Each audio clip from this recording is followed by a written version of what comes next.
Hello students, आपके अपने learning platform लर्नोस्फेयर में आपका स्वागत है। आज मैं फिर लेके आया हूँ आपके लिए क्लास 10th साइंस का acid base and salt chapter का पार्ट 2, जिसमें हम डिस्कस करेंगे इंडिकेटर्स और पीएच स्केल के बारे में। तो सबसे पहले आइए इंडिकेटर्स यानी सूचक के बारे में पढ़ लेते हैं। इंडिकेटर्स यानी सूचक वो पदार्थ होते हैं जो एसिड और बेस के कांटेक्ट में आने पर अपना कलर चेंज कर लेते हैं। यानी इंडिकेटर इंडिकेट करते हैं कि कोई भी सॉल्यूशन यानी कोई भी विलयन अम्ल है या क्षार है, यानी एसिड है या बेस है, क्योंकि वो एसिड और बेस में डालने पर अलग अलग रंग देते हैं। तो सबसे पहले हम नेचुरल इंडिकेटर्स को देखते हैं। तो सबसे पहले लिटमस को निकाला जाता है लाइकेन्स से। लाइकेन्स जो कि एल्गी और फंगस का एक कॉम्बिनेशन होता है, उसके जूस को एक्सट्रैक्ट करके लिटमस को बनाया जाता है एक सॉल्यूशन को, और उससे फिर हम एसिड और बेस का टेस्ट करते हैं। जैसा कि देखें, ब्लू लिटमस जो होता है वो एसिड में रेड हो जाता है, यानी जो लिटमस होता है वो एसिड में आपका रेड कलर देता है, और ऐसे ही जो लिटमस बेस में क्या करता है वो ब्लू कलर देता है। तो नीला लिटमस अम्ल में लाल हो जाता है और लाल लिटमस क्षार में नीला हो जाता है। तो ये आपका लिटमस टेस्ट था। इसको हम एक चित्र की मदद से देख लेते हैं। तो देखिए यहाँ पर जो ब्लू लिटमस पेपर है, जब उसको डुबाया जाता है एक एसिडिक सॉल्यूशन में तो वो रेड हो जाता है, यानी एसिड यानी अम्ल में जो नीला लिटमस है वो लाल हो जाता है। और अगर हम देखें तो जब रेड लिटमस पेपर को बेसिक यानी क्षारक में डाला जाता है तो वो नीला हो जाता है, यानी जो क्षारक होते हैं वो लाल लिटमस को नीला कर देते हैं, यानी बेस जो होते हैं वो रेड लिटमस को ब्लू कर देते हैं। तो ये तो रहा एसिड और बेस का लिटमस टेस्ट।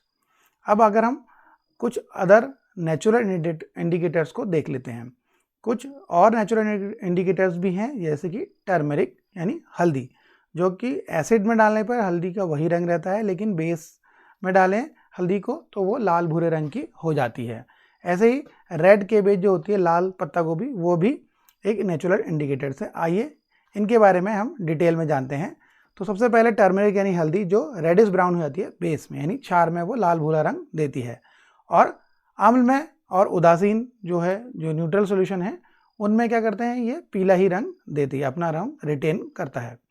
ऐसे ही जो रेड केबेज यानी लाल पत्ता गोभी होती है, उसका रस जो होता है अम्ल में लाल हो जाता है, और बेस में वो ग्रीन होता है यानी हरा, और न्यूट्रल सॉल्यूशन में बैंगनी हो जाता है। तो इस तरह हमारे पास कुछ नेचुरल इंडिकेटर्स भी हैं, जैसे हल्दी और लाल पत्ता गोभी का रस, और जैसे गुड़हल के फूल के जो पत्ते होते हैं उनसे भी हम क्या कर सकते हैं, नेचुरल इंडिकेटर बना सकते हैं, और अम्ल क्षारक का टेस्ट यानी एसिड बेस के टेस्ट कर सकते हैं।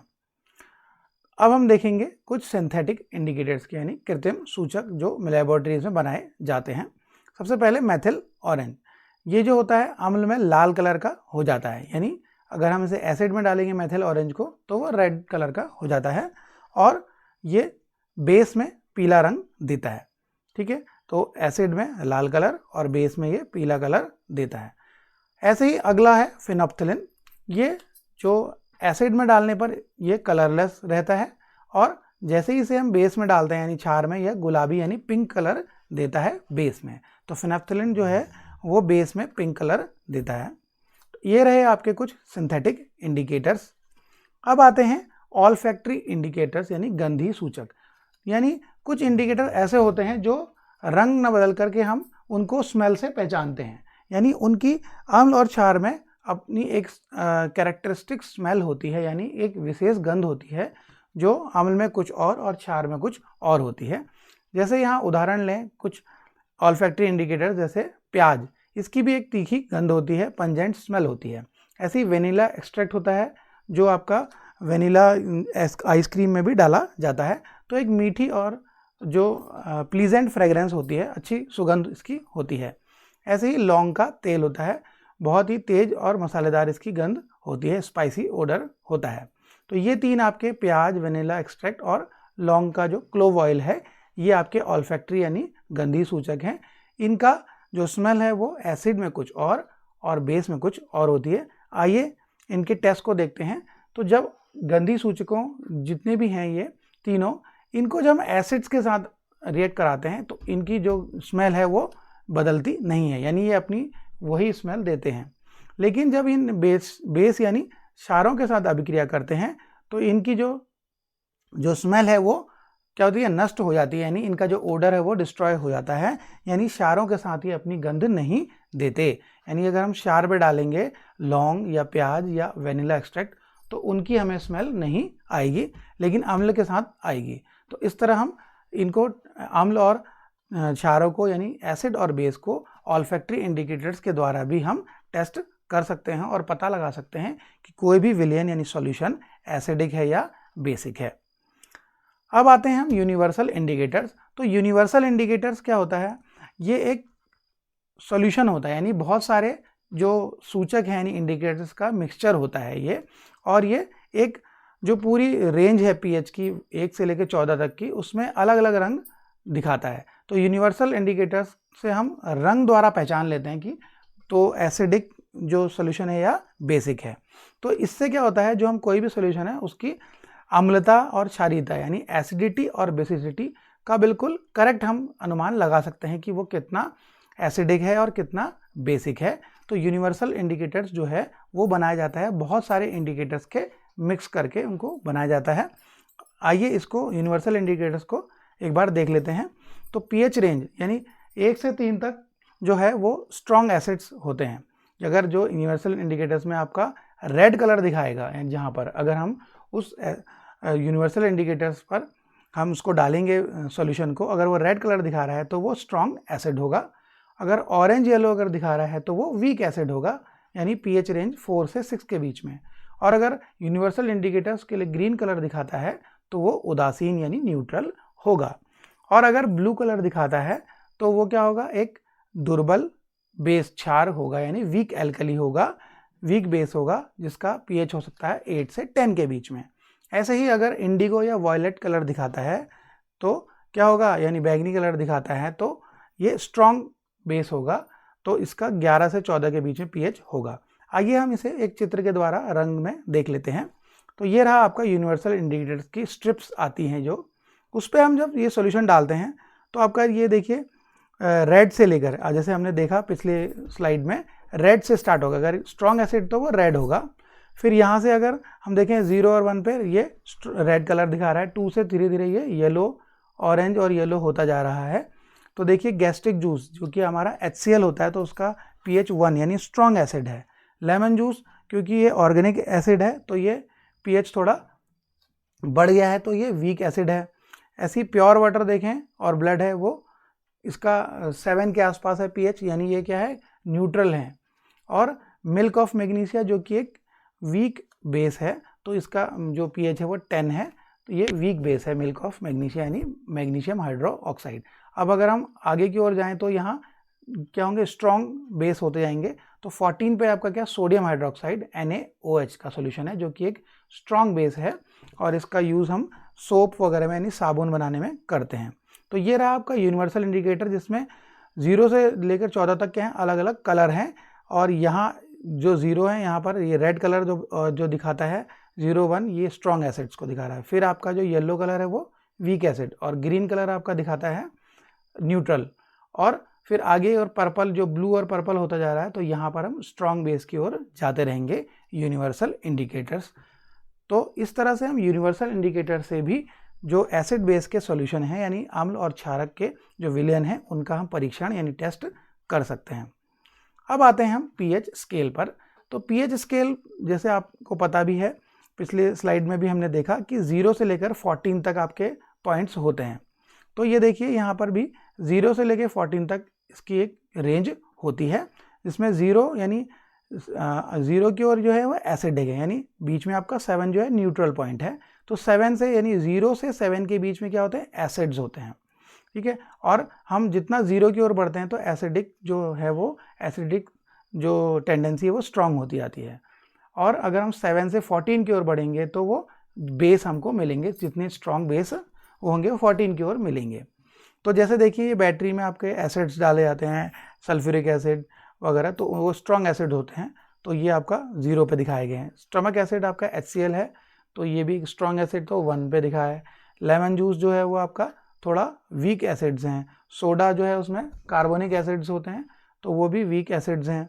टमाटो में आपका जो है वो भी ऑर्गेनिक एसिड्स हैं, तो ये भी वीक एसिड हैं। और इधर की ओर जाएंगे तो इनमें भी वीक एसिड मिलेंगे। मिल्क थोड़ा फिर न्यूट्रल होता जाएगा और वाटर आपका प्योर जो है न्यूट्रल होगा। और ब्लड भी है थोड़ा बेसिक होता है, तो ये आपका क्या है, वीक बेस है। एग वाइट भी आपका वीक बेस है। स्टमक टैबलेट्स जो होते हैं वो हमारे क्या होते हैं, बेस होते हैं, जैसे मिल्क ऑफ मैग्नीशिया से बने होते हैं, तो ये भी आपके वीक बेस हैं। अमोनिया सोल्यूशन वो भी आपका वीक बेस है। सोप में आपके NaOH सोल्यूशन यूज़ करते हैं, तो ये भी आपका बेस है, स्ट्रॉन्ग बेस। और ब्लीच में भी आपके स्ट्रॉन्ग बेस यूज़ किए जाते हैं, जैसे ब्लीचिंग पाउडर वगैरह, तो ये भी आपके क्या है, स्ट्रॉन्ग बेस होते हैं। और ड्रेन क्लीनर भी आपके स्ट्रॉन्ग बेस होते हैं, जो नाली वगैरह खोलने के लिए जो आपके हार्पिक वगैरह में यूज़ होते हैं, वो स्ट्रॉन्ग बेस होते हैं, जो आपको नुकसान भी पहुंचा सकते हैं। तो ये आपका pH स्केल हमने डेली लाइफ में देखा कि डेली लाइफ की इतनी चीज़ें हमने pH स्केल में देखी। अब हम pH के बारे में जान लेते हैं कि pH स्केल क्या होता है। जो pH स्केल होता है ये एसिड और बेस की जो कितना स्ट्रॉन्ग है उसकी स्ट्रेंथ को मेज़र करने के लिए एक स्केल है, और जिसमें P जो है वो बताता है पोटेंस, यानी एक जर्मन वर्ड है पोटेंस, जिसका मतलब होता है पावर। यानी ये जो pH स्केल है वो एसिड और बेस की पावर को बताता है, उसकी पावर को मेज़र करने में यानी नापने के लिए यूज़ होता है। तो इसकी जो रेंज है वो हमने देखा कि 0 से 14 तक होती है जो pH रेंज है। तो pH जो 7 होता है वो आपका न्यूट्रल यानी उदासीन होता है, जैसे प्योर वाटर है वो उदासीन होता है। आइए इसे और डिटेल में जान लेते हैं। तो जो एसिड्स का pH होता है यानी अम्लों का pH होता है वो यानी 0 से 7 के बीच होता है, यानी 7 से कम होगा। तो 0 से 7 के बीच में क्या होते हैं, वो अम्ल यानी एसिड्स होते हैं। और pH मान जितना कम होगा यानी 0 की ओर जितना pH होगा उसमें H+ आयन की जो मात्रा है यानी H+ आयन की कंसंट्रेशन बढ़ती है, तो उतना ही जो एसिड होगा उतना ही ज़्यादा स्ट्रॉन्ग होगा जितना उसका pH कम होगा। यानी अगर 1 pH है तो वो बहुत ज़्यादा स्ट्रॉन्ग एसिड होगा, और जितना एसिड का pH बढ़ेगा वो उतना ही वीक होता जाएगा। ऐसे ही आप देखते हैं बेस का pH क्या होता है, वो 7 से 14 के बीच में आपके बेस यानी क्षार होते हैं। तो 14 की ओर जितना बढ़ेंगे हम 14 की ओर, तो वो अब जो आपका है वो स्ट्रॉन्ग बेस होगा, ठीक है। यानी जो बेस जो हैं अगर उनका pH जितना ज़्यादा होगा वो उतने स्ट्रॉन्ग होंगे, और उसमें H आयन की जो मात्रा है यानी H+ आयन की जो कंसंट्रेशन है वो उतनी कम होगी बेस में। आइए इसे एक चित्र के द्वारा जान लेते हैं।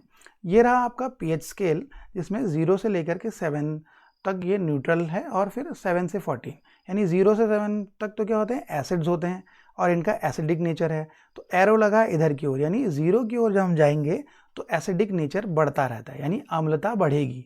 तो जहाँ पर H+ आयन का कंसंट्रेशन भी बढ़ रहा है, यहाँ लिखा है increase in H+ ion concentration, यानी यहाँ पर 0 की ओर जाएंगे तो हमारा H+ आयन का कंसंट्रेशन बढ़ेगा, जिससे पता चलता है कि जो अम्लता है यानी एसिडिटी बढ़ रही है। ऐसे ही अगर हम आए 7 की ओर तो ये न्यूट्रल यानी उदासीन है, यहाँ पर न्यूट्रल पॉइंट है।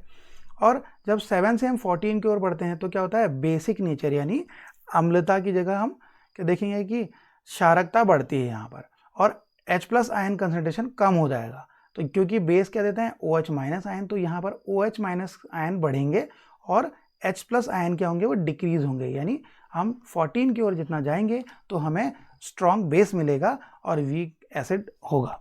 तो H+ आयन यहाँ पर कंसंट्रेशन क्या होगा, कम होगा बेसिस की ओर यानी 14 की रेंज में।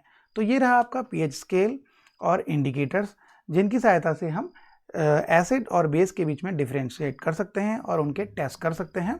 आई होप कि आपको ये वीडियो पसंद आया होगा, तो इसे लाइक करें और ज़्यादा से ज़्यादा अपने दोस्तों और क्लासमेट के बीच शेयर करें, और हमारे चैनल को सब्सक्राइब करना न भूलें। थैंक यू, धन्यवाद। मिलते हैं इस चैप्टर के अगले वीडियो में।